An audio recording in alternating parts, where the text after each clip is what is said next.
할렐루야. 이 제1여전도회는 우리 아름다운 교회에 기도의 어머니들이 다 계시고 또 우리 아름다운 교회에 살아있는 역사이시기도 합니다. 여러분들의 기도 때문에, 여러분의 열정 때문에 우리 교회가 지금까지 잘 건강하게 지켜져 왔습니다. 여러분이 찬양한 그대로 주님만을 위해서 헌신하는 그런 여전도회 되시기를 바랍니다. 그리고 오늘 이번 한 주간은 예수님께서 십자가에 달리시기까지의 그 과정, 오늘 주제가 뭐죠? 아니, 우리 이 특별 기도의 주제입니다. 예수님의 십자가 고난의 길입니다. 그래서 예루살렘에 입성하신 그 시간부터 예수님이 십자가에 달리시기까지의 그 과정을 6시간에 걸쳐서 말씀을 통해서 같이 나누게 될 것입니다. 자, 우선 말씀 듣기 전에 우리 좀 얼굴을 펴시고 옆 사람과 인사하십시다. 저녁에 또 만나서 반갑습니다. 잘 오셨습니다. 은혜 많이 받으세요. 강고사축 감사합니다. 고맙습니다. 사랑합니다. 축복합니다. 여러분, 교회의 분위기는 어디에 나옵니까? 어디에 나타납니까? 성도들의 얼굴에 나타납니다.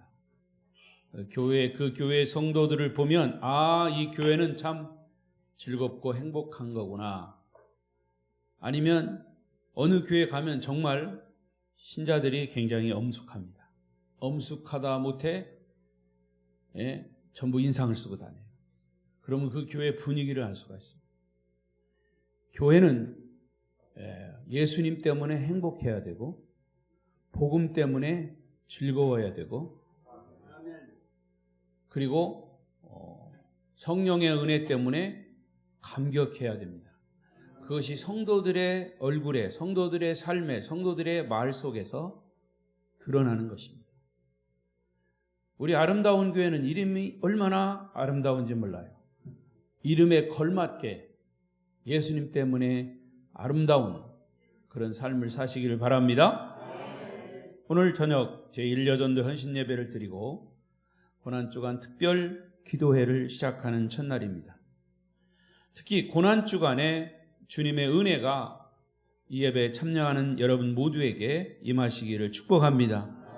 그리고 임직식을 앞두고 우리 임직을 하시는 그런 13명의 일꾼으로 세워지는 분들에게는 특별히 이 시간은 정말 여러분 자신을 다시 한번 하나님 앞에 세우고 결심하는 하나님의 거룩한 충성된 일꾼이 되겠노라고 다짐하는 그런 하나님과의 독대하는 또 하나님과의 진실한 관계를 새롭게 갖는 그런 시간이 되었으면 좋겠습니다. 오늘은 종료주일입니다.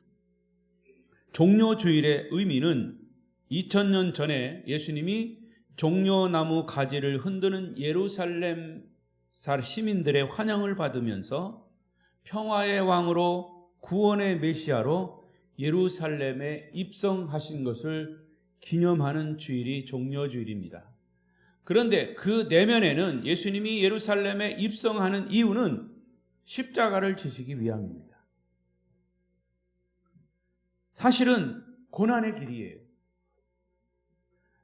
이날의 주인공은 당연히 예수 그리스도이십니다. 그런데 예수님과 함께 관심에 집중이 되는 스타 하나가 또 있습니다. 바로 예수님을 등에 태운 나귀 새끼입니다. 본문에 보면 나귀와 나귀 새끼를 함께 언급하고 있습니다.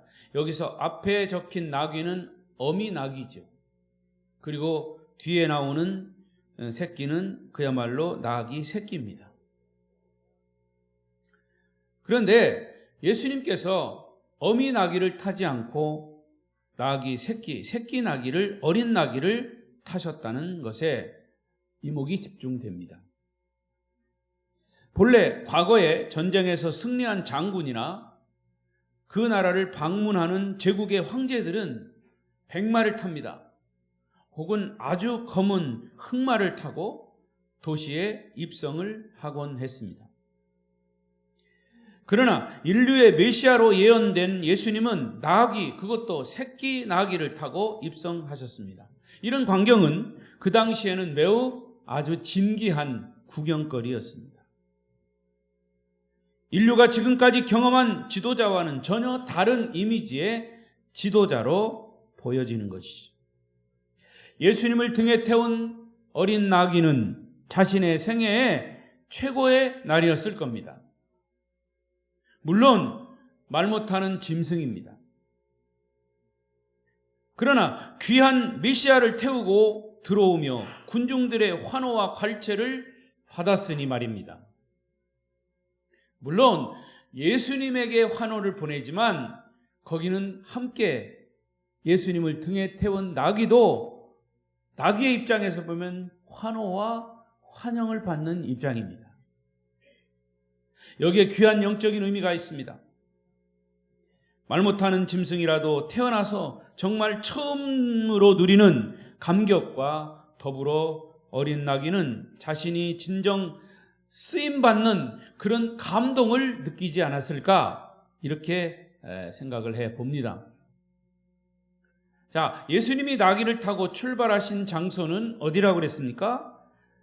1절에 보면 그들이 예루살렘에 가까이 가서 감람산 어디에 이르렀다? 벳바게에 이르렀을 때에, 벳바게라고 하는 마을입니다.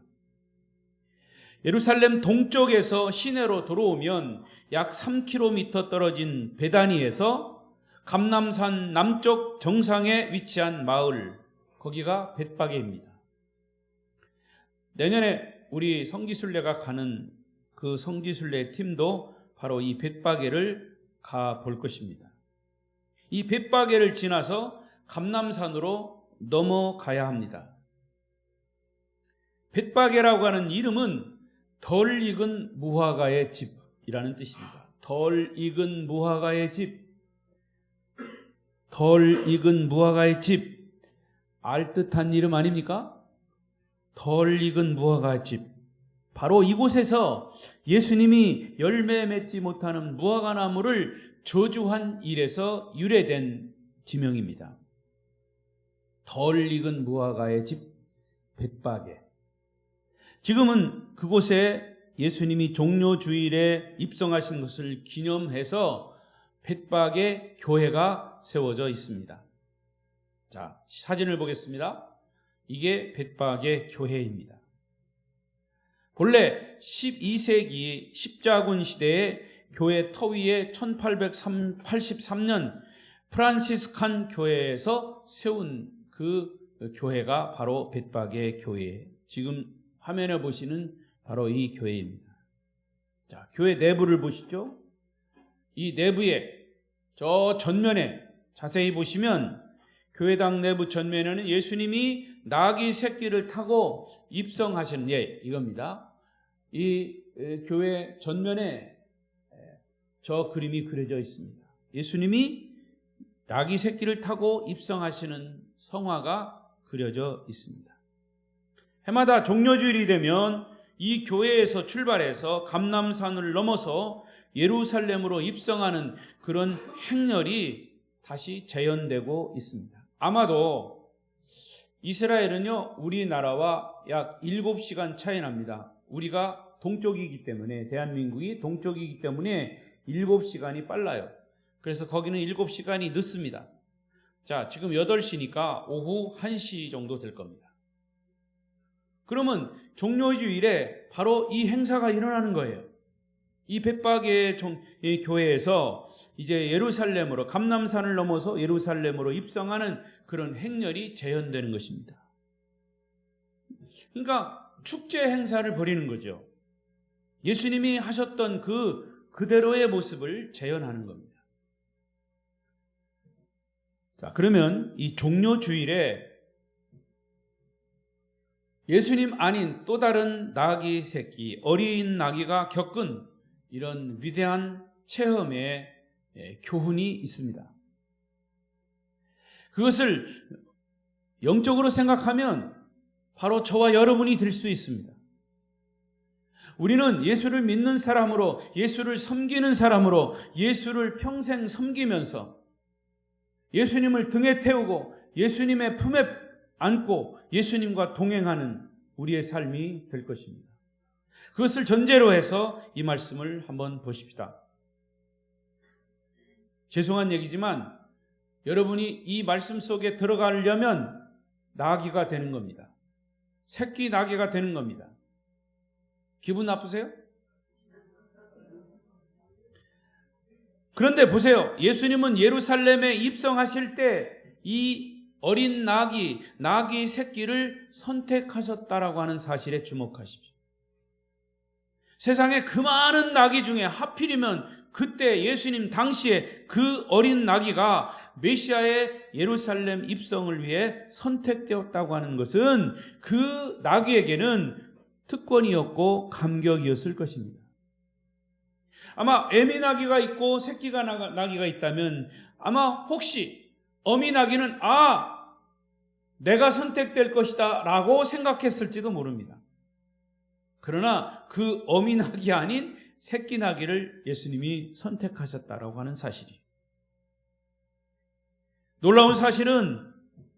놀라운 사실은 주님은 이미 그 어린 나귀가 벳박의 건너편 마을에 어디에 어떤 모습으로 매여 있는지를 이미 정확하게 알고 계셨습니다. 2절 말씀입니다. 시작. 이르시되 너희는 맞은편 마을로 가라. 그리하면 곧 매인 나귀와 나귀 새끼가 함께 있는 것을 보리니 풀어 내게로 끌고 오라. 그리고 주님은 3절에 그 나귀의 주인이 되신다고 하는 사실을 선포합니다. 시작. 만일 누가 무슨 말을 하거든 주가 쓰시겠다 하라. 그리하면 즉시 보내리라. 주가 쓰시겠다. 주인이 쓰시겠다. 그런 뜻이에요. 주인이 쓰시겠다. 나귀 주인은 누굽니까? 실제로 그 나귀 주인이 있었을 겁니다. 그러나 이 성경의 기록대로라면 그 나귀의 주인은 예수 그리스도이셨습니다. 그런데 더 놀라운 것은 어린 나귀가 이렇게 쓰임을 받는다고 하는 것이 이미 구약 성경에 예언되었다고 하는 사실이지요. 자, 4절 5절입니다. 4절 5절 시작. 이는 선지자를 통하여 하신 말씀을 이루려 하심이라. 일러스되 시온 딸에게 이르기를 내 왕이 내게 임하나니 그는 겸손하여 나귀 곧 멍에 매는 짐승의 새끼를 탔도다 하라 하였느니라. 이 선지자는 누구냐? 구약 성경의 스가랴 선지자입니다. 스가랴 9장 9절에 이 말씀이 기록되어 있습니다. 그런데 이 스가랴 선지자가 활동할 때가 언제냐? BC 예수님이 태어나시기 전 480년부터 470년 동안에 활동하던 선지자입니다. 그러니까 이미 예수님이 태어나시기도 전에 480년 전에 스가랴 선지자는 480년 후에 예수님이 그 나귀 새끼를 탈 것을 예언했다 그 말입니다.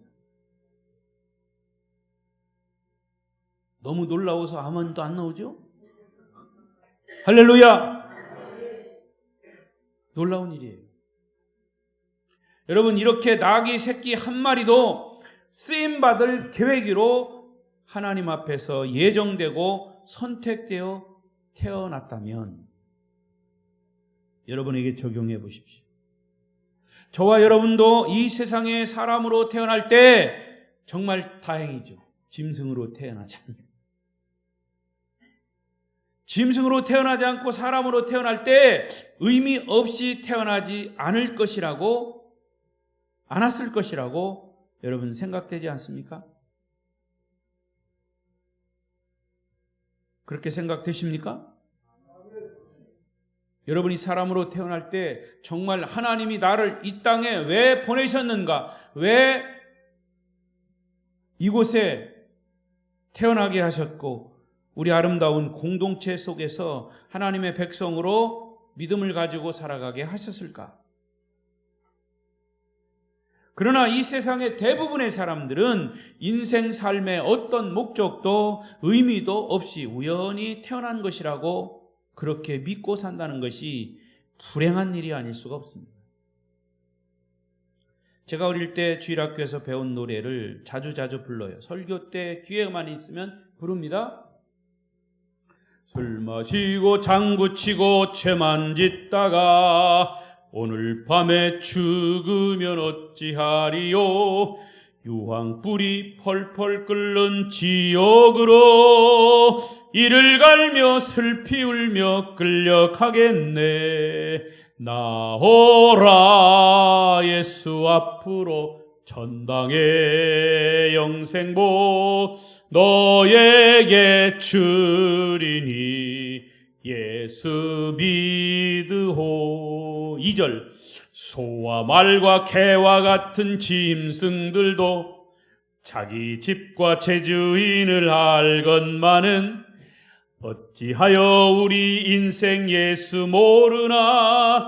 사랑하는 동포여 예수 믿으호. 나오라 예수 앞으로 전당의 영생복 너에게 주리니 예수 믿으오. 아멘. 그래서 이사야 선지자는 이런 고백을 했습니다. 이사야 1장 3절 시작. 소는 그 임자를 알고 나귀는 그 주인의 구유를 알건만은 이스라엘은 알지 못하고 나의 백성은 깨닫지 못하는도다 하셨도다. 소도 임자를 알고 나귀도 그 주인의 구유를 아는데 어찌하여 이스라엘 백성들, 어찌하여 하나님의 백성들이 그것을 깨닫지 못하느냐. 다시 한번 깨닫는 은혜가 있으시기를 바랍니다. 우리 인생의 주인은 하나님이시고 그분은 나를 사용하실 놀라운 계획을 만세 전부터 정하시고 나를 이 땅에 보내셨다라고 하는 사실을 여러분 자신은 깨닫고 있는지 다시 한번 여러분에게 묻고 싶습니다. 이런 사실을 깨닫고 감사함으로 오늘을 사는 하나님과 사는 것이 하나님과 여러분 개인과의 1:1 관계입니다. 하나님과 1:1 독대해서 하나님 정말로 나를 이 땅에 보내신 이유가 있습니까? 목적이 있습니까? 이거를 물어보시라고 말이에요. 그래서 사도 베드로는 이 선택의 확신을 갖는 것이 믿음으로 승리하는 길이라고 말씀했습니다. 베드로후서 1장 10절에 이렇게 얘기했어요. 시작. 그러므로 형제들아 더욱 힘써 너희 부르심과 택하심을 굳게 하라. 너희가 이것을 행하증 언제든지 실족하지 아니하리라. 하나님이 우리를 부르셨고 하나님이 우리를 택하셨다라고 하는 사실을 확실히 믿는다면, 굳게 한다면 언제든지 우리는 실족하지 않는다고 말이에요. 이런 믿음이 없으니까 실족하는 거예요. 이런 믿음이 없으니까 누가 한마디 하면 삐치고, 누가 한마디 하면 실족하고, 누가 한마디 하면 마음이 뒤틀리고. 여러분, 사람이 하나님이 나를 선택했다라고 하는 믿음을 확실히 가지면 누가 뭐라 해도 우리는 실족하지 않아요. 오늘 헌신을 다짐하는 1여전도 회원 여러분, 그리고 성도 여러분, 여러분은 하나님이 선택하신 백성임을 믿으시기 바랍니다. 그 믿음 위에 굳게 서서 하나님께 쓰임받는 우리 아름다운 교회 공동체 여러분들이 되시기를 축복합니다. 여러분들은 나귀보다, 새끼 나귀보다 더 귀한 존재이기 때문입니다. 두 번째, 자, 예수님을 등에 태운 어린 나귀는 영광만 있는 것이 아닙니다. 환영만 받은 것이 아닙니다. 고난의 길을 참고 견디고 묵묵히 걸어갔습니다. 여러분 생각해 보십시오. 예수님이 무게가 얼마나 나가시는지 잘 모르겠어요. 근데 어른 새끼도, 어른 나귀도 아니고 새끼 나귀예요. 새끼 나귀가 예수님을 등에 태우고 가는 겁니다. 3km를 가는 겁니다. 그것도 여러분, 예? 이제 나귀가 새끼 나귀가 일을 얼마나 했겠어요? 그런데 이 날이 생애 최고의 고통스러운 날이었을 거예요.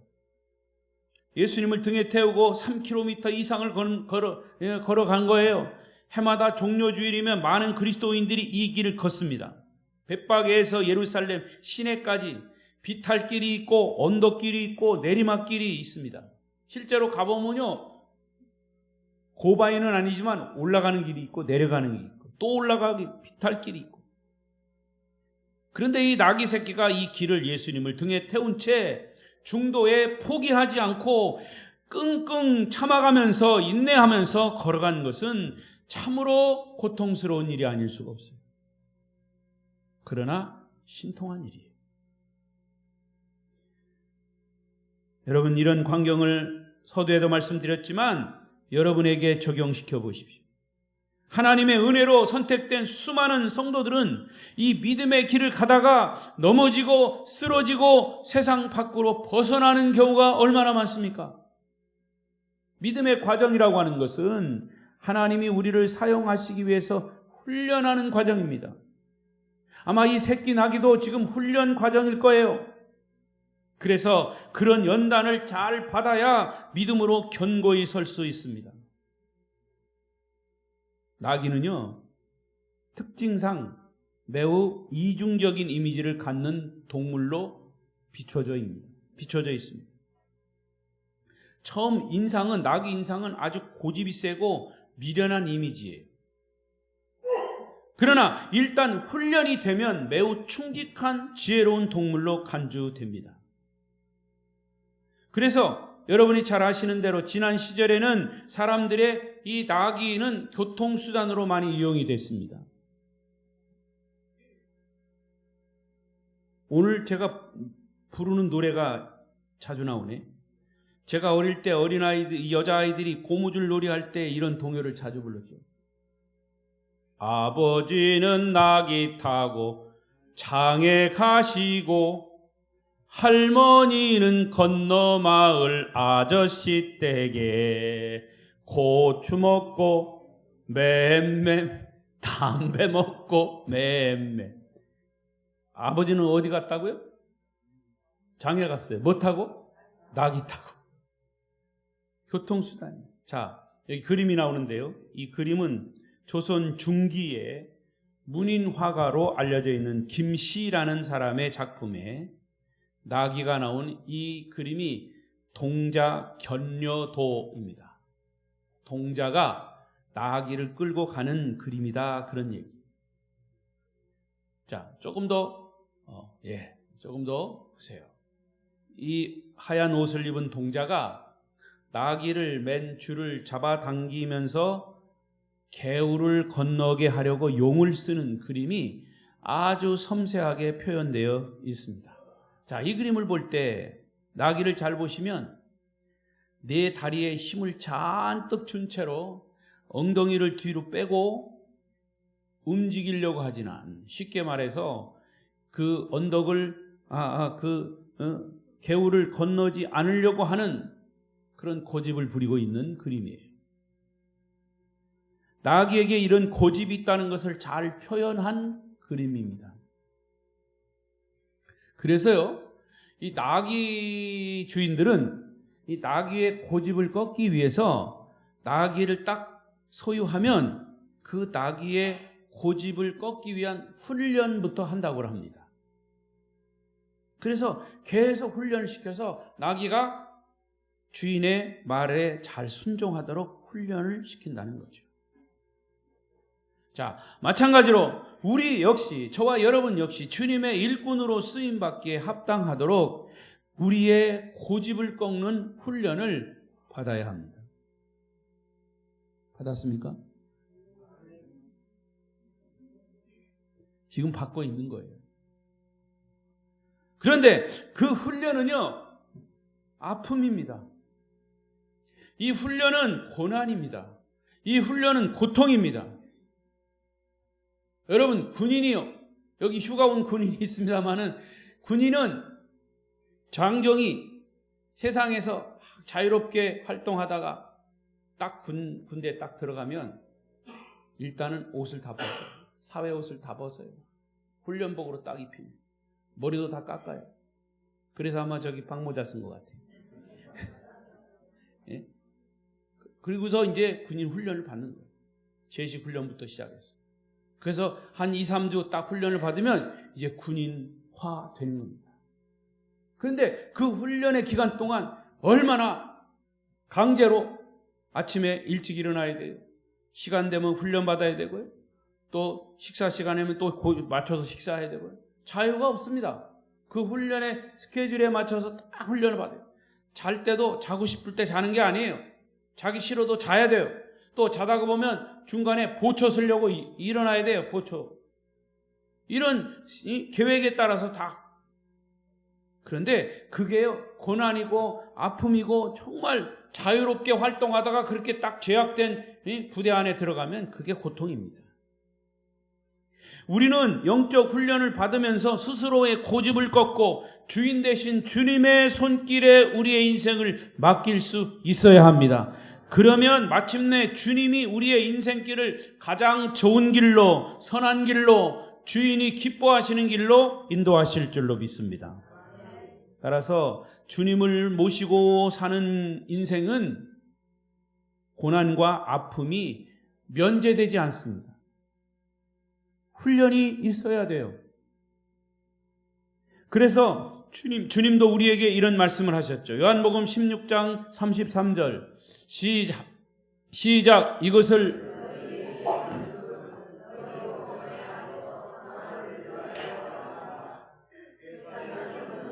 너희가 환난을 당하나 담대하라 내가 세상을 이기었노라.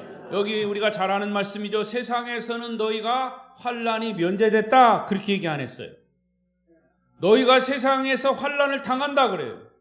그런데 어떻게 해야 된다? 담대하라는 거예요. 담대하라는 것은 훈련이 돼야 담대해지는 거죠. 군인이 훈련을 받아야 담대해지는 겁니다.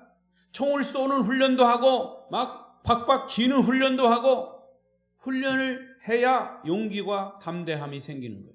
그래야 어떻게 된다? 세상을 이기는 거죠. 이미 예수님이 세상을 이겼기 때문에 그 예수님을 따라가면 우리도 같이 이기는 겁니다. 죽음도 이기는 겁니다. 부활의 영광을 차지하게 될 것입니다. 이것이 나귀와 같은 우리 그리스도인들이 체험하는 고난의 본질임을 여러분 깨닫게 되시기를 바랍니다.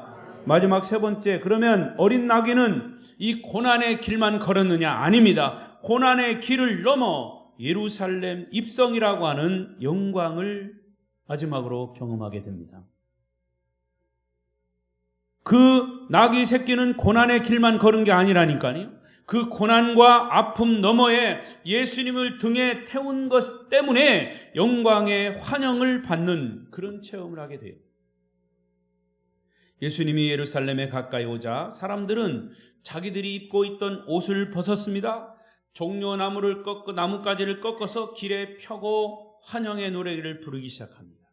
본문의 8절 9절 시작. 무리의 대다수는 그들의 겉옷을 길에 펴고 다른 이들은 나뭇가지를 베어 길에 펴고 앞에서 가고 뒤에서 따르는 무리가 소리 높여 이르되 호산나 다윗의 자손이여 찬송하리로다 주의 이름으로 오시는 이여 가장 높은 곳에서 호산나 하더라. 나뭇가지를 여러분 이 종려나무 가지가 굉장히 큽니다. 커요. 그걸 꺾으면요 크게 더울 때는 부채도 됩니다.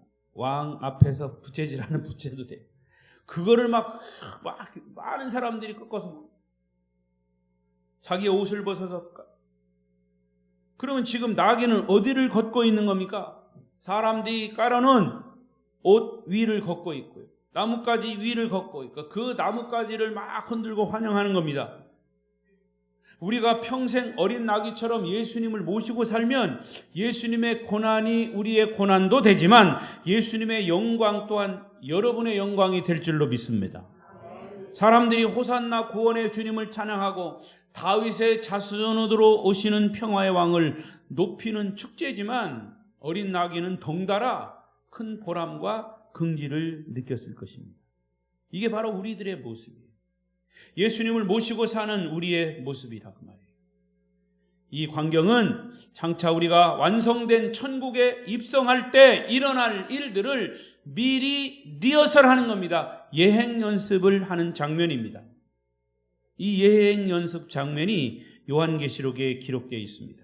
7장 9절 10절 시작. 이 일 후에 내가 보니 각 나라와 족속과 백성과 방언에서 아무도 능히 셀 수 없는 큰 무리가 나와 흰 옷을 입고 손에 종려나 가지를 들고 보좌 앞과 어린 양 앞에서 서서 큰 소리로 외쳐 이르되 구원하심이 보좌에 앉으신 우리 하나님과 어린 양에게 있도다 하니, 이게 어떤 장면이냐면 천국에 입성하는 사람들, 미리 천국에 간 사람들, 거기 누구라고 그랬습니까? 각 나라와 족속과 백성과 방언에서 아무도 능히 셀 수 없는 큰 무리가 나와서 흰옷을 입고 손에 종려 가지를 들고 보좌 앞 어린 양 앞에서 큰 소리로 외친다 그 말이에요. 천국에 입성하는 사람들을 이렇게 환영한다는 말입니다. 종료주일에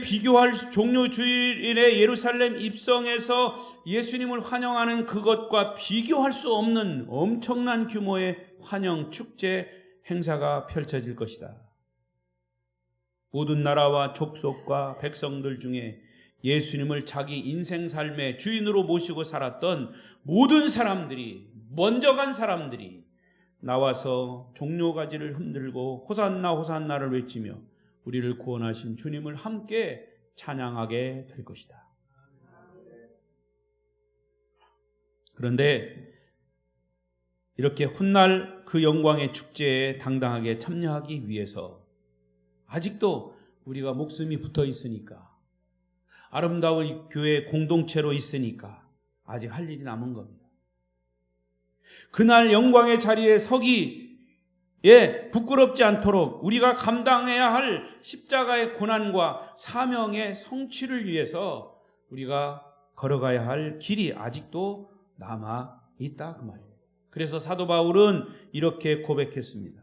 로마서 8장 17절 시작. 자녀이면 또한 상속자 곧 하나님의 상속자요 그리스도와 함께 상속한 자니 우리가 그와 함께 영광을 받기 위하여 고난도 함께 받아야 할 것이니라.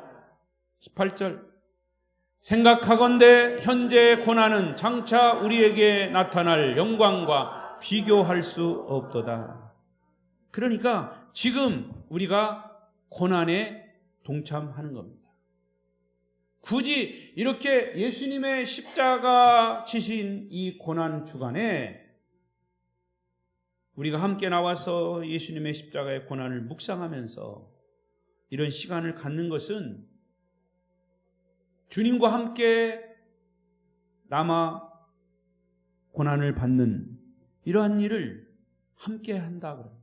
바울이 말한 이 고난은 내가 스스로 자초한 죄값으로의 고난이 아니라 사실은 복음을 전하는 사명을 감당하기 위한 고난입니다. 여러분, 복음을 전하기 위한 사명 감당, 임직을 받는 것도 복음을 전하기 위한 사명 감당입니다. 교회를 건강하게 세워가는 데 있어서의 일꾼으로서의 지체로서의 사명 감당입니다. 이런 고난을 신학자들은 예수 그리스도의 흔적이라 그랬어요. 스티그마, 흔적. 이런 고난의 상처는 여러분에게는 영광의 훈장이 될 것입니다. 여러분들은 주님이 주신 사명을 감당하기 위해서 예수 그리스도의 흔적이 있습니까? 사명을 감당하기 위한 그리스도의 흔적, 스티그마. 한 가지 이야기하고 마치겠습니다. 제2차 세계대전이 끝난 후에 영국이 연합군으로 참전했다가 승전 국가가 됐죠. 그래서 영국의 참전 용사들이 고국으로 귀환하는 환영 축제 퍼레이드가 준비되어 있었습니다. 그날 이른 아침부터 런던의 중심 가는 수많은 인파들로 인산인해를 이루었습니다. 드디어 정해진 시간에 영국의 상하원들과 함께 여왕 폐하가 자리를 잡고 앉았습니다. 그리고 개선 장군들, 개선 군인들이 입장하기를 시작합니다. 육군, 해군, 공군, 해병대 한 부대 한 부대가 거리를 지날 때마다, 그 앞을 지날 때 여왕과 모든 고위 관료들이 앞은 시민들이 이 도열에 있는 그 앞을 지날 때마다 사람들은 우렁찬 박수를 보냅니다. 전쟁에 승리한 군인들. 그런데 갑자기 또 다른 한 부대가 중앙 무대에 있는 앞으로 들어서자 거기 영국의 여왕 폐하를 비롯한 모든 상하원들 관료들이, 그리고 모든 시민들이 일제히 자리에서 일어나 우레와 같은 박수와 함께 경의를 표합니다. 그들이 누구냐 하면 바로 전쟁을 치르면서 다친 상위용사들, 전쟁에서 부상당한 군인들, 팔을 잃고 다리를 잃고 어떤 사람들은 들것에 들려 오고 있었습니다. 그들은 바로 그날의 영웅들이었습니다.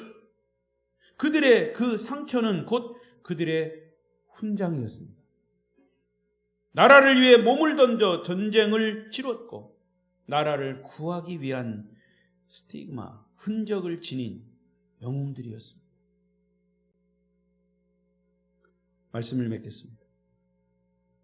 오늘 헌신을 다짐하는 제1여전도회 회원 여러분, 우리 아름다운 교회 성도 여러분, 종료주일은 우리 구세주이시며 우리를 위해 십자가의 고난을 받으시고 부활하신 예수님의 구원의 은혜를 찬양하는 축제의 날입니다. 물론 그 입성은 서두에 말씀드린 것처럼 예수님께서 십자가를 지시기 위한 그런 예루살렘의 입성입니다. 주님의 영광을 경험하고 주님께서 우리에게 위임하신 위대한 명령과 복음 사역을 확인하는 날이기도 합니다. 예수님을 여러분의 인생의 등에 태우고 앞으로 나아갈 우리 모두는 그 옛날 예수님을 등에 업고 걸었던 이 어린 나귀의 영광을 고스란히 우리도 체험하게 될 것입니다. 예수님을 등에 태운다라고 하는 표현이 그렇지만 예수님을 섬기고 예수님을 평생 섬기며 인생의 길을 가는 선택된 하나님의 백성들, 주님의 일꾼들은 결국 그 주님이 받을 영광을 고스란히 받게 될 것입니다. 그래서 오늘의 고난도 우리는 잘 견디며 나아가야 할 것입니다. 주님을 모시고 인생길을 걷는 여러분들에게 주님의 은혜와 축복이, 주님의 평강이 충만하시기를 축원합니다. 기도하십시다.